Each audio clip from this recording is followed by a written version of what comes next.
రెడ్డి గారి రాజ్యంలో కూలీలకు కన్నీళ్లే. అధికారంలో ఉన్నాం, మేం ఏం చేసినా చెల్లిపోతుంది అనుకున్నారు.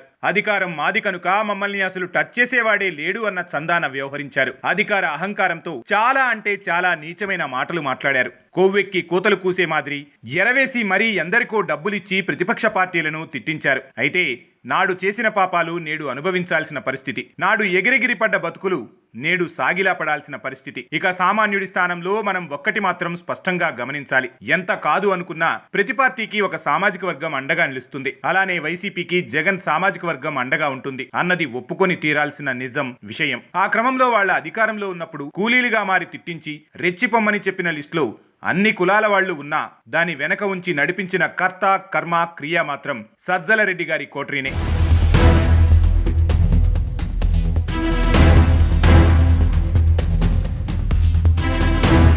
అయితే కులాభిమానం అనుకోవాలో ఏమో తెలియదు కానీ సజ్జల రెడ్డి అండ్ గ్యాంగ్ కి మాత్రం జగన్ సర్వం అప్పజెప్పేసి ప్రతిపక్ష పార్టీని లేకుండా చేసేలా ప్రణాళికలు సిద్ధం చేయమని చెప్పగా వాళ్ల తప్పు లేకుండా వాళ్ళు చేయాల్సిందంతా వాళ్ళు చేసేశారు. అయితే ఇక్కడే అసలు మ్యాటర్ మనం అర్థం చేసుకోవాలి. ఇప్పటి వరకు అరెస్ట్ అయిన వారిలో, అదే బకరాలైన వారిలో ఒక్కరంటే ఒక్కరైనా జగన్ వర్గం వాళ్ళు ఉన్నారా? పోనీ జగన్ కోటరీ ఉందా? పాపం ఒక బోరుగడ్డ, ఒక పోసాని, ఒక వంశీ, రేపో మాపో అంటున్న కొడాలి, పేర్ని నాని, అంబటి వీళ్ళంతా జగన్ సామాజిక వర్గం కానే కాదు. జస్ట్ జగన్ ని గుడ్డిగా నమ్మిన వర్గం. కానీ వీళ్లను బలిపశువుల్ని చేసిన ఘనత మాత్రం Sajjala Reddy and gang they. అయితే మరి ఆ సజ్జల రెడ్డి అండ్ గ్యాంగ్ ని ఇప్పుడు ప్రభుత్వం చుక్కలు చూపించాలి అని ఫిక్స్ అవ్వగానే వెంటనే లీగల్ గా తమను తాము కాపాడుకునే ప్రయత్నాలు మొదలెట్టేసింది ఆ గ్యాంగ్. మరి పేడిగ్రీ తిన్న పాపానికి పాపం కూలీలేమో జైల్లో చిప్పకూడు తింటూ ఉంటే అసలు పాపానికి కారణమైన వాళ్ళు మాత్రం దర్జాగా తమను తాము కాపాడుకోవడానికి సన్నాహాలు చేసుకుంటున్నారు. ఏది ఏమైనా ఇతర వర్గాలకు చిల్లర పారేసి బలిపశువుల్ని చేసి జగన్ చేస్తున్న నీచ రాజకీయాన్ని ప్రజలు గమనించాలి.